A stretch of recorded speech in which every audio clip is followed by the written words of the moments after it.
What up? It's your man, Big Brandon Carter. Alright, I'm gonna tell y'all a story. A lot of y'all know I used to be a rapper. I was signed to Sony Records. I was dropped from the label in 2004 when they merged with BMG, but that's another story. Prior to me getting signed, I was doing a lot of shows, around DC while I was in college. And I did a show. I opened up for LL Cool J. Like, I had opened up for a lot of artists at the time: T.I., Nelly, Fabulous, everybody who was hot around that time when they came to DC, I would be one of the opening acts, right? So anyway, in this time in particular, LL Cool J came to my campus, Howard University campus, and I did I was like the opening act for dude. And when I get off stage, man, I see this chick. I had a fucking huge crush on her. This chick named Erica, right? So I get off stage, I'm talking to Erica. She's like, "Oh, you did a good job." So she's telling me how good it was. I was in a group at the time, so like me and my boy, we killed it. And then so I'm thinking, yeah, man, Erica's feeling this. Finally gonna smash. Everything's gonna be great. And as soon as LL comes on the stage, Erica literally pushes me out the way, like straight pushes me out the way and runs to the front. I'm talking to her, and in mid-sentence, she pushes me out the way and runs straight to as close to the stage she can get. And it wasn't just her, it was like all girls on the campus. This is back in like when Love You Better came out. This is when LL Cool J was in like the best shape of his life, right? And the girls were going crazy for him. A lot of dudes stood back and were just hating. This bitch ass nigga, man. This motherfucker, old ass motherfucker, man. And, they was talking shit about him and saying he's whack, soft, all this other shit, right? But for me, I was like totally inspired, right? I was like, man, this is a dude twice my age, literally. And he can get girls half his age to flock towards him like this, right? Just flock to go crazy. I was inspired, man. I was like 17 or 18 at the time, and I was totally inspired. But other dudes was hating, man. Other dudes were hating. I was so inspired by what I witnessed. I went and bought his book. I had this long time ago, his book, and LL Cool J Platinum Workout. It has some good stuff in here. It's I'll put a link below if you want to check it out. I'll put a link in the description. But yeah, man, good shit, man. I've read obviously hundreds of books on fitness since then. Well versed in the subject, but that was a turning point for me, man. That was like I saw somebody. Here's the thing. I saw somebody who's accomplished some things that I wanted to accomplish, who's doing better than me in certain areas in life. And instead of hating on them like a little bitch, I was inspired.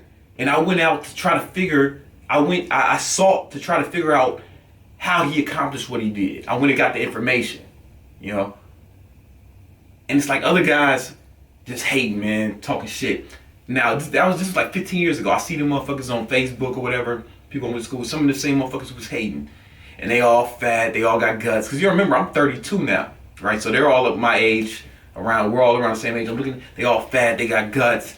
Living a bullshit life, right? They're not living a bullshit life because they're fat or because they're out of shape, right? You can still have a good life. But I know their life is not like nothing amazing, like it's not just because of their weight. But I'm sure that plays a factor, They got ugly ass girlfriends or wives, dead end jobs, shit. These are the haters, right? But me, someone who's inspired, who looked at what he was doing and was inspired by it, not being a motherfucking hater, I went out and sought his information, trying to find out. Well, see, here's the thing. When someone has accomplished something you want to accomplish, the best thing to do is not to hate on him or try to marginalize him. He's on steroids, or he's a criminal. This guy's a criminal, or this guy's a con artist, or you say some shit like, oh, he's got these advantages. He came from a better family. He was born rich. Blah blah blah blah blah. Right? But here's the thing, man. You know what you're doing, right? You're trying to mitigate the feelings of inadequacy. But here's the thing. Whatever he's got going on, whatever advantages he's got, or for whatever reason he's better than you, it doesn't exonerate you from the responsibility of having accomplished your goals. Right? Hating on this motherfucker does not help you accomplish your goals. Talking shit about someone doing better than you will not help you get further in life. What will help you get further in life is trying to figure out what they did differently. What are they doing differently that allowed them to achieve that level of success? And how can you duplicate that in your life? I went out and got LL's book. I said, fuck, I didn't sit around talking shit about him. I was like, listen, I want to get in shape like that. I want girls screaming for me. I want girls fucking tripping, pushing people out the way for me, man. Instead of hating on him because girls pushing me out the way for him, instead of hating on him, I was like, let me see what he's doing differently than me and how can I duplicate that? That's what you do. That's what you do. You don't see a rich person and be like, oh man, he just do it because he's white, or he just do it because he's got you know what I'm saying, he was born rich. No. You see what he's doing and figure out how you can duplicate that in your life. And don't talk shit, say he's cheating. Odds are he's probably not cheating. He's probably just has some information that you don't have. Or he's doing things that you don't have. Like most of the rich people I know are not criminals. Most of the criminals I know are in prison. Or dead. You gotta remember, I'm from the fucking bottom, man, so I know a lot of fucking criminals. And they're either dead or they're in jail for the most part, or they stopped doing that, right? Or they stopped doing whatever they were doing, whatever criminal stuff they were doing, and they started doing something legit. And they still work hard, and if they're successful, they work hard. All the successful people, the successful entrepreneurs I know, all the millionaires I know, they all put in hard work, man. They all put in hard work. And the guys I know who inherited money, they were just fucking, they're mostly squandering it. They haven't increased that. You know what I'm saying? They haven't increased the worth that they were given. Most of them are basically just squandering it because they don't have the drive. If someone's doing something better than you, figure out what they're doing, man. My millionaire friends are going hard. You know what I'm saying? They work fucking hard. They're not cheating. It wasn't just because they're lucky. They had an idea, they set a plan, they went for it. Everybody I know that's really in really good shape, it's not genetics, right? Because if it was genetics, everyone in their family would look like that. Genetics might play a role. Some people are going to be, listen, genetics, environments, you know what I'm saying, your upbringing, it's all going to play a role in certain aspects of your life, you know? Some people are going to be predisposed to having certain advantages in certain areas, right? I'm sure Arnold Schwarzenegger had good genetics, right? But if he still worked hard as fuck. See, lots of people have good genetics and they still don't fucking look good, right? And let's say I have good genetics. Why doesn't everybody else in my family have good genetics? Because they don't work as hard as me, man. Let's say I have good genetics, right? Let's say I have good genetics. Why don't they look like me? Why aren't they in shit like me? Because they don't work on it, man. So if you don't put in the work, it doesn't matter if you're good, genetics or good and bad, if you don't put in the work, you're not going to be successful in that field. I don't know anybody who has the genetics that they can just do nothing and be in great shape. I've never seen that exist. People say that, but I've never seen that in my life. Everybody I know who's achieved a exceptional physique, all of us, I'm putting me in that shit, you know what I'm saying? All of us work hard and they keep track of everything they eat, every rep, every set. They keep a detailed training nutrition log, and they've been doing that for years. You can pick a random date and ask them what they had for lunch that day, and they can be able to find it from a log. Everybody, they work hard, man. Can you do that? Can I pick any date last week and you tell me what you ate that day? You can pick any date over the last 3 years. I'll find the log. I'll tell you everything I ate that day, how much water I drank, how much sleep I got that night, and if I worked out that day, exactly how many reps I did of every set and what weight. Can you do that? Here's the thing, man. If you can't do that, you haven't earned the right to talk shit about me. You know what I'm saying? If you haven't, let's say I do have good genetics. Let's say my genetics are better than yours, right? Then you need to at least be working as hard as me. You need to be working harder than me, right? Because you have inferior genetics. That means you don't use that as an excuse to sit around and be a bitch. You You say, hey, I'm at a genetic disadvantage, so I need to work twice as hard. You know what I'm saying? I got one friend in particular, right? He's white. He came from a good family, good home, rich. He didn't start rich, but upper middle class. And then he's in America. Listen, America was literally set up for white men to succeed, right? So I can complain about that. Man, he can just do it because he's white or because he comes from a good family. I come from the fucking black ghetto and I got all this shit going on. You know what I'm saying? I could complain about that, but that's not gonna help me accomplish my goals. What's gonna help me accomplish my goals is working harder. Right? Okay, I got if he has these advantages over me and compared to him I'm disadvantaged, that means I need to work twice as hard as him. I don't sit back and complain about it. I don't cry about it like a little bitch. I just go for mine, man. I fucking go for mine. No matter what advantages or disadvantages you have.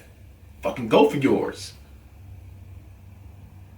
Go for yours, man. Go all out. And if you have disadvantages, somebody has more advantage than you, that means you have to work harder than them. So work harder than them. Work harder than them. That's what that means. It doesn't give you the right to sit around. It doesn't exonerate you from achieving your goals. It doesn't give you an excuse to be a bitch. You think it does, so you complain. You know what I'm saying? You say, oh, this guy's only did it because he got that, or he's got this advantage, he's got that advantage. That's the same shit that fucking girls do when they look at like beauty magazines, People magazines, or whatever shit they're reading. Like, she's not really that hot. It's all Photoshop, or it's all makeup and hair set. I could look like that if I had a glam squad. I heard bitches talk about that shit all the time, man. They talk like that all the time. You sound like them when you talk about these other motherfuckers. I could've, like, those other guys talking shit about LL. You know what I'm saying? When it happened. Not me. I don't do that. I ain't no motherfucking bitch. I went out to try to learn what he was doing different than me and how to see if I can apply it to my own life so I can achieve similar results. That's real shit. That's real shit. Fuck, man. I hear so much complaining, man, so much crying, so much excuse making. Nobody feels sorry for you. Nobody give a fuck about your excuses. Only thing people care about is results. Either you did it or you didn't. Shut the fuck up. You know what? But here's the thing. If it was harder for you, then that's a better story. If it was more difficult for you, man, that's even better, right? Because if you have to climb, if you have to go through insurmountable odds, right? And you have to accomplish your shit anyway, that makes your story better. People respect that even more. Motherfucking look at you see The Pursuit of Happiness?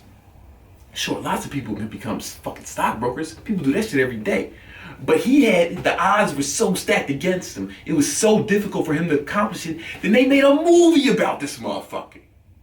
They made a Hollywood movie about him becoming a stockbroker because it was so hard for him to do it.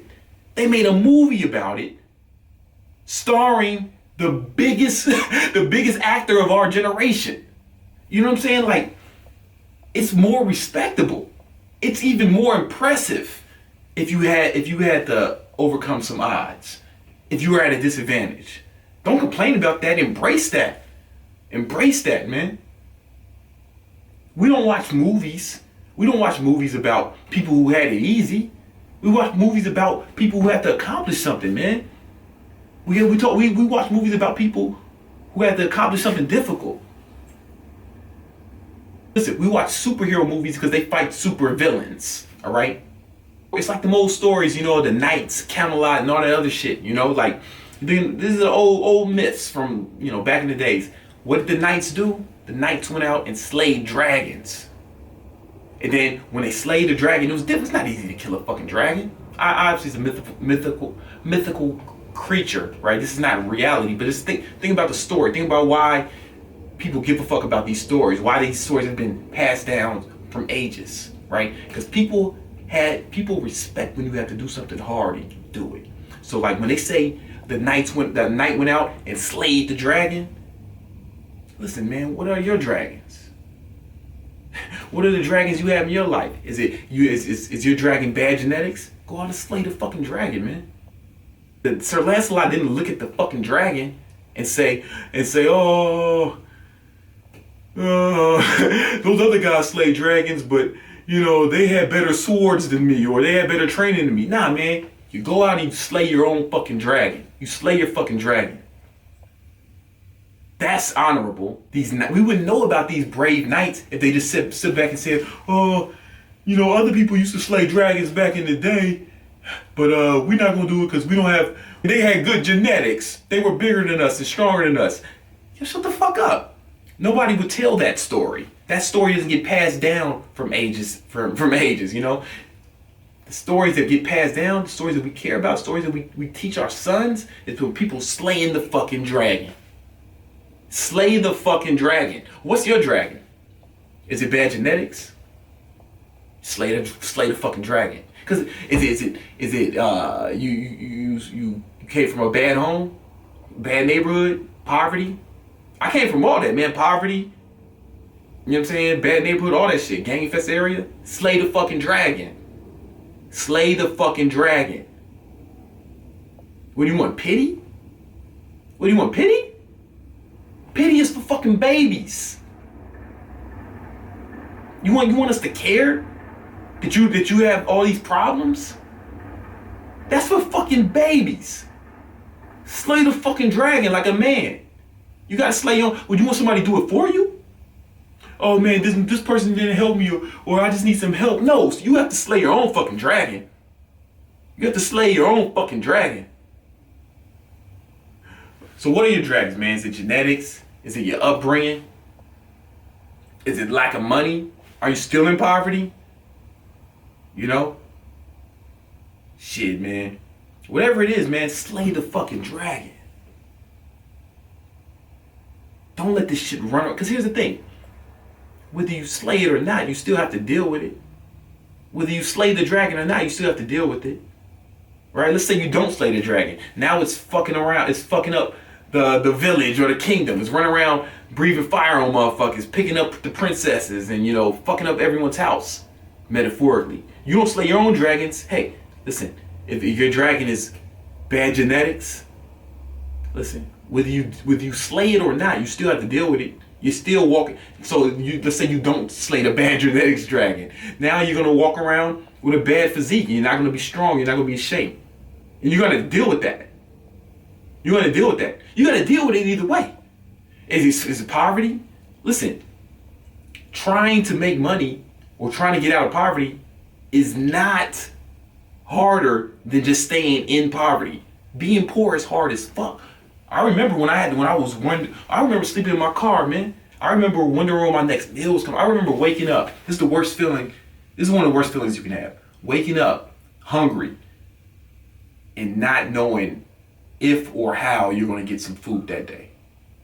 I have experience with that. I know what that's like. Going out and trying to make money or trying to reach financial prosperity is not harder than that. See, I could have just complained. I could have just been a bitch about it. But the dragon's still there. The dragon is still in my village. So whether you slay the dragon or not, whether I slayed the dragon or not, I still had to deal with it. I couldn't just sit there. I couldn't just sit around and be like, oh man, these other guys got money because they came from a good family, or they had better, they were white, or they had better, they had more advantages than me, right? I could have did that, but I can't eat them motherfucking excuses. That's not gonna cure my hunger. Was gonna cure it. The only thing that cured my hunger was fucking going for it, getting up and going for it, going for mine. Slay the fucking dragon, because you have to deal with it anyway. Either you're gonna slay it or you're gonna have to live with it, and then just deal with it. Either way, you gotta deal with it. Either way, you gotta deal with it. You might as well fucking slay it. You might as well fucking slay it. Don't complain because somebody else is slaying their dragon. Somebody else slay their dragons. Don't talk shit about that person, because you can't eat that. You can't pass down excuses to your fucking kids. You don't inspire anyone else with your excuses. Your excuses impress no one. No one's impressed by how good your excuses are. They are impressed when you go out and slay the dragon. If you go slay a dragon, somebody else might see you do it, and then they go out and slay their own dragons in their life. Shit, man, LL Cool J used to be skinny. Look at his old videos. And he put on a ton of fucking muscle. I could have just talked shit about him, but instead that inspired me. Him accomplishing his goals inspired me to go out and accomplish my goals. He doesn't even know that. He doesn't even know that he helped me. What if he just sat back and been a bitch about it and just said, hey, I got bad genetics? Would that have inspired me? Who knows where I would be? For real. Who knows where I'd be? Had he not went out and slayed his dragons, who knows where I would be? It's almost selfish for you to just let the fucking dragon run wild in your fucking village. What kind of man are you? Slay the fucking dragon. Then people will see that and they will be inspired. It's selfish of you to hold back that inspiration that they can affect others. I don't know, man. You gotta go for yours. Your excuses mean nothing. They might make you feel better about your inadequacies, but here's the thing, you still got the inadequacies. They might make you feel better about being poor, but you're still poor. They might make you feel better about having bad genetics, but you still got a bad physique. What you gonna do about it? That's what's important. That's what's gonna change things. That's what's gonna improve your life. That's what's gonna improve the lives of the people around you. People who look up to you. Shit, man. Slay the fucking dragon. And nobody's gonna do it for you. That's the thing. You gotta slay your own motherfucking dragons. Nobody's gonna do it for you. Some people can provide guidance. They can steer you in the right direction. At best. I ain't even have nobody to provide guidance. That's why I read so much. That's why I fucking read so much. Because I ain't have no role models. I ain't no mentors. Nobody was doing nothing positive. I had bad mentors, from gangbangers, drug dealers, killers, you know what I'm saying? But I didn't want to go that route. So I had to read tons of books about people who made it happen legit in a different way. It's just life shit, man. You got to go out and slay your own dragons, man. You got to go out and slay your own dragons. Nobody's going to do it for you. And whether you do it or not, you still got to deal with the dragon. So you might as well kill it instead of just fucking living with it like a little bitch.